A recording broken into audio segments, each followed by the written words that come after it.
નમસ્કાર, હું છું માર્ગી. આપની સાથે હેડલાઇન્સમાં જોઈએ કેટલાક મહત્વના સમાચાર. દિલ્હીની જેએનયુમાં યુજીસી રેગ્યુલેશન લાગુ કરવાની માંગ સાથે નીકળેલી વિદ્યાર્થીઓની રેલી હિંસક બની હતી. પ્રદર્શનકારીઓએ પોલીસ પર પથ્થરમારો કરી બચકા ભરી અને જૂતા ફેંક્યા હતા, જેમાં અનેક પોલીસકર્મીઓ ઘાયલ થયા છે. યુનિવર્સિટી પ્રશાસને જણાવ્યું કે આ માંગ સુપ્રીમ કોર્ટના સ્ટે ઓર્ડરનું ઉલ્લંઘન છે. પોલીસે શિક્ષણ મંત્રાલય તરફ જતી માર્ચને અટકાવતા વિદ્યાર્થી સંગઠન અને સુરક્ષા દળો વચ્ચે ઘર્ષણ સર્જાયું હતું.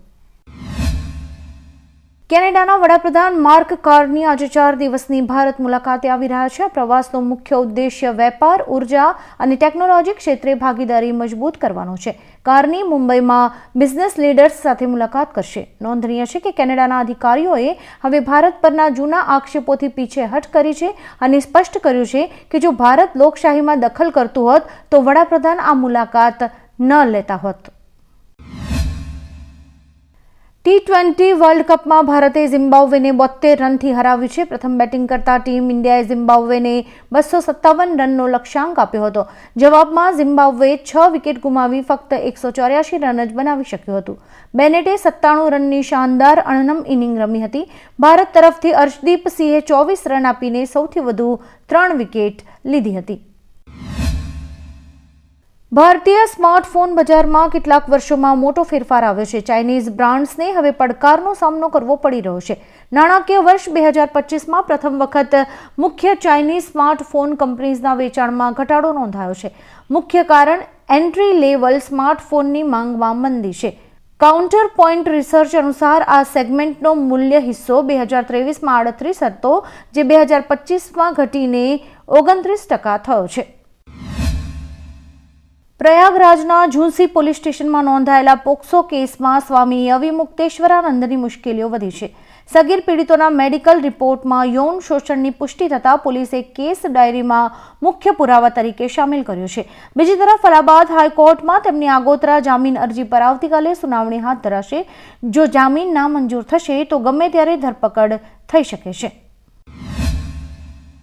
વડોદરાના તરસાલી સ્થિત કામધેનુ સેવા સંવર્ધન ગૌ ટ્રસ્ટ દ્વારા પર્યાવરણના જતન માટે વૈદિક હોળીનો અનોખો ખ્યાલ અમલમાં મૂકવામાં આવ્યો છે. આ વૈદિક હોળીમાં લાકડાને બદલે અડાયા છાણા અને 1500 ગોળ છાણાનો ઉપયોગ થાય છે. તેમાં ગાયનું ઘી, ગુગળ અને કપૂર જેવી 11 પ્રકારની ઔષધિઓ ઉમેરવામાં આવે છે, જે પર્યાવરણની શુદ્ધિમાં મદદરૂપ બને છે. આ પહેલથી ગૌશાળાઓ આત્મનિર્ભર બની રહી છે અને વૃક્ષો કપાતા અટકી રહ્યા છે. વૈજ્ઞાનિકોએ લોહીના પ્રવાહમાં મુસાફરી કરી શકે તેવા અતિ સૂક્ષ્મ નેનો રોબોટ્સ વિકસાવ્યા છે. આ રોબોટ્સ મેગ્નેટિક ફિલ્ડ દ્વારા નિયંત્રિત થાય છે અને સીધા કેન્સરગ્રસ્ત કોષો પાસે જઈને દવા પહોંચાડે છે.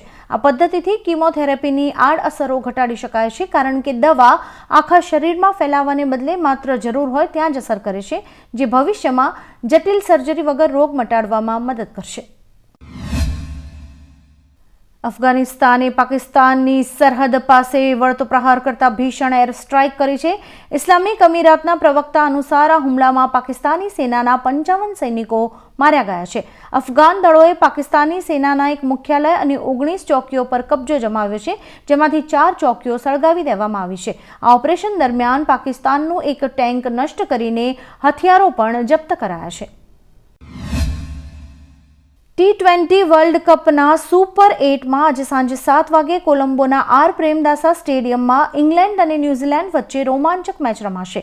ઇંગ્લેન્ડ સતત 2 મેચ જીતીને સેમીફાઇનલમાં સ્થાન નિશ્ચિત કરી ચૂક્યું છે. જો ન્યૂઝીલેન્ડ આ મેચ જીતશે તો તે ગ્રુપ 2માં પ્રથમ સ્થાને પહોંચી સેમીફાઇનલમાં પ્રવેશશે, જેના કારણે પાકિસ્તાનની ટીમ ટુર્નામેન્ટમાંથી બહાર ફેંકાઈ જશે. પરપ્લેક્સિટીએ તેના AI બ્રાઉઝર કોમેટને વોઇસ મોડમાં અપગ્રેડ કર્યું છે, જેનાથી હવે સ્ક્રીનને ટચ કર્યા વગર માત્ર અવાજથી બ્રાઉઝિંગ કરી શકાશે. OpenAIના રિયલ ટાઈમ મોડલ પર આધારિત આ ફીચર દ્વારા વેબસાઇટ ઓપન કરવા, ટેબ સ્વિચ કરવા અને પેજ સ્ક્રોલ કરવા જેવા કામ હેન્ડ્સ ફ્રી થઈ શકશે. ટૂંક સમયમાં iOS યુઝર્સ માટે આ વોઇસ મોડ અપગ્રેડ ઉપલબ્ધ કરાવવામાં આવશે. અફઘાનિસ્તાનના હુમલા બાદ પાકિસ્તાને વળતો પ્રહાર કરતા કાબુલ, કંધાર અને પક્તિયામાં એર સ્ટ્રાઇક કરી છે, જેના કારણે બંને દેશો વચ્ચે જંગની સ્થિતિ ઊભી થઈ છે. પાકિસ્તાની સેનાએ તાલિબાનના સૈન્ય ઠેકાણાઓને નિશાન બનાવ્યા હોવાનો દાવો કર્યો છે. અત્યારે 72 તાલિબાની લડાકાનું મોત થયું હોવાનું સામે આવ્યું છે. તાલિબાને આ હુમલાનો હિંમતપૂર્વક જવાબ આપવાની પણ જાહેરાત કરી છે. વડાપ્રધાન શ્રી નરેન્દ્ર મોદી 2 દિવસની ઇઝરાયલ મુલાકાત પૂર્ણ કરી ભારત પરત ફર્યા છે. આ યાત્રા દરમિયાન બંને દેશોએ સંબંધોને સ્પેશિયલ સ્ટ્રેટેજિક પાર્ટનરશિપમાં ફેરવવાનો નિર્ણય લીધો છે. AI, ક્વોન્ટમ કમ્પ્યુટિંગ અને સુરક્ષા સહિત વિવિધ ક્ષેત્રોમાં 27 MOU પર હસ્તાક્ષર કરવામાં આવ્યા છે. વડાપ્રધાને પરસ્પર ફાયદાકારક ફ્રી ટ્રેડ એગ્રીમેન્ટને આખરી ઓપ આપવાની અને આતંકવાદ સામે સાથે મળીને લડવાની જાહેરાત પણ કરી છે. પાકિસ્તાન અને અફઘાનિસ્તાન વચ્ચેનો સરહદી તણાવ હવે યુદ્ધમાં ફેરવાયો છે. બંને દેશો દ્વારા એકબીજા પર કરવામાં આવેલી એર સ્ટ્રાઇક બાદ પાકિસ્તાનના રક્ષામંત્રી ખ્વાજા આસિફે તાલિબાન વિરુદ્ધ ઓપન વોરનું એલાન કર્યું છે. પાકિસ્તાની મંત્રી અતાઉલ્લાહ તરારે પુષ્ટિ કરી છે કે તેઓએ કાબુલ, પક્તિયા અને કંધારમાં તાલિબાનના સૈન્ય ઠેકાણાઓને નિશાન બનાવ્યા છે. આ જાહેરાતથી દક્ષિણ એશિયામાં સુરક્ષા સંકટ ઘેરું બન્યું છે. ઇન્દોરના રાવજી બજાર વિસ્તારમાં ગુરુવારે રાત્રે એમોનિયા ગેસ ગળતરને કારણે અફરાતફરી મચી ગઈ હતી. ભંગારના વેપારી શહેજાદ દ્વારા ગેસ સિલિન્ડર કાપતી વખતે આ દુર્ઘટના ઘટી હતી. ગેસની અસરથી 2 મહિલાઓ સહિત 5 લોકોને શ્વાસ લેવામાં તકલીફ અને ઉલટી થતા હોસ્પિટલ ખસેડાયા છે. જોકે તમામની હાલત અત્યારે સ્થિર છે. પોલીસે આરોપી વેપારીને કસ્ટડીમાં લઈ કાયદેસરની કાર્યવાહી હાથ ધરી છે. કેન્દ્ર સરકાર દ્વારા ડિજિટલ સુરક્ષાને મજબૂત કરવા માટે 1 માર્ચથી નવા સિમ બાઇન્ડિંગ નિયમો લાગુ કરવામાં આવશે. આ અંતર્ગત વોટ્સએપ અને ટેલિગ્રામ જેવી એપ્સ માટે ફોનમાં સક્રિય સિમ કાર્ડ હોવું અનિવાર્ય બનશે. જો સિમ કાર્ડ કાઢી નાખવામાં આવશે તો એપ કામ કરવાનું બંધ કરી દેશે. આ ઉપરાંત સાયબર ક્રાઇમ રોકવા માટે વોટ્સએપ વેબ પણ દર 6 કલાકમાં ઓટો લોગઆઉટ થઈ જશે. આ નવા ફેરફારથી ઓનલાઈન છેતરપિંડી પર લગામ કસવાનો છે. અમદાવાદની ગુજરાત યુનિવર્સિટીમાં NSUI દ્વારા વિરોધ પ્રદર્શન કરવામાં આવ્યું છે. યુનિવર્સિટીએ 9 કાર્યકરોને સસ્પેન્ડ કરવાના નિર્ણય સામે નારાજગી વ્યક્ત કરાઈ છે. પ્રવેશબંધી અને એડમિશન રદ મુદ્દે વિદ્યાર્થીઓએ નિર્ણય પાછો ખેંચવાની માંગ કરી છે. RSSની પ્રદર્શની દરમિયાન થયેલા વિરોધ બાદ લેવાયેલી કાર્યવાહી અયોગ્ય હોવાનું કહેવાયું છે. પ્રદર્શનકારીઓએ કહ્યું કે હાજર ન રહેલા વિદ્યાર્થીઓ સામે કાર્યવાહી ન કરવી જોઈએ. ડેડિયાપાડામાં નાયબ CM હર્ષ સંઘવીએ આદિવાસી ભાઈ બહેનોને સંબોધિત કરતા કહ્યું કે તમે ડેડિયાપાડાને સંદેશો આપી દીધો છે અને તેને આઝાદ કરવાનો સંકલ્પ લીધો છે. દેવ મોગરાની પૂજા કરી તેઓએ આ સંકલ્પની પુનઃ પુષ્ટિ કરી છે.